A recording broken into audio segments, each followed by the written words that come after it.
자치경찰제가 출범한 지 1년이 됐습니다. 말 그대로 지역 실정에 맞는 민생 치안 서비스를 제공하겠다는 취지로 첫 발을 내딛었는데 시행 전부터 말도 많았었죠. 여러 치안 정책들을 발굴하고 현장에 적용하느라 많은 노력을 기울이고 있지만 독립성과 제도적 보완 등 앞으로 풀어가야 할 과제도 적지 않습니다. 이채연 기자입니다. 경찰이 관리하는 시스템에 각종 범죄 현황이 한눈에 보입니다. 특정 구역이 붉은색으로 표시돼 있는데 범죄 다발 지역이란 뜻입니다.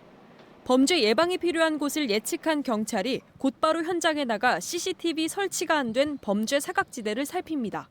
유흥주점도 많고 일반 식당도 많고 하다 보니까 범죄가 이제 끊이질 않고 있는 실정이거든요. 경찰은 치안 현황을 분석하고 지자체는 이에 맞게 방법 예산을 들이고 이런 유기적인 협업으로 방법용 CCTV 172대가 새로 설치됐습니다. 병원 응급실 한쪽엔 주치자만 따로 보는 전담 병상이 생겼습니다. 술에 취해 의식을 잃거나 치료가 필요한 취객들을 따로 분리해 24시간 경찰과 의료진이 함께 대응할 구역을 마련한 겁니다.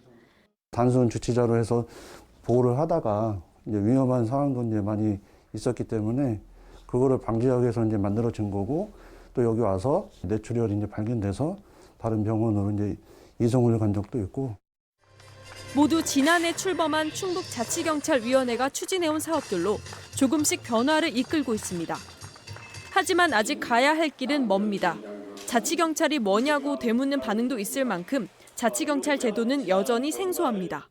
잘 모르겠어요. 저도 생소한데 모르는 사람이 많지 않을까 싶어요.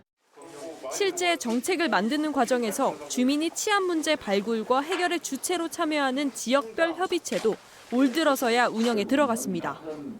출범 1년이 됐지만 조직 분리가 제대로 안 돼 독립성 확보가 미흡한 것도 문제입니다.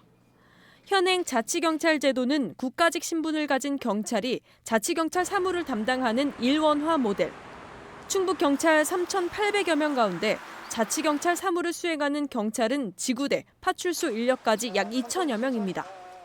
위원회의 실질적인 업무 지휘 감독은 여전히 충북경찰청장을 통해서만 할 수 있고, 같은 국가직 경찰이라도 자치경찰 사무를 얼마나 많이 하냐에 따라 경찰청과 인사권을 나눠쥐고 있습니다. 지구대 파출소 경찰관의 입장에서 본다면 분명히 그 자치경찰 사무를 하고 있는데도 불구하고 복지 혜택을 자치단체 공무원과 국가경찰 공무원 사이에서의 갭이 생겨버렸죠. 위원회 지휘 감독을 받는 도경찰청장, 지구대 경찰을 지휘하는 경찰서장이 통상 1년 단위로 자리를 옮기면서 시간을 들여 기획형 치안 정책을 끌어낼 수 있냐는 지적도 나오고 있습니다. 이대로는 지역 맞춤형 치안 정책을 펼친다는 본래 취지를 살리기 어려우니 자치경찰과 국가경찰을 분리하는 이원화 모델로 가야 한다는 겁니다. 국가의 기능을 지방으로 줬을 때는 예산도 주고 인력도 주고 조직도 줘야 되지 않습니까? 도지사 소속으로 해서 자치경찰청장을 임명하면 스스로 독립적으로 수행할 수 있는. 자치경찰제가 지방자치에 걸맞게 성공적으로 자리 잡기 위해서는 인력, 예산, 업무, 삼박자를 독립적으로 운영할 제도 개선 등 풀어야 할 숙제가 적지 않습니다. MBC 뉴스 이채연입니다.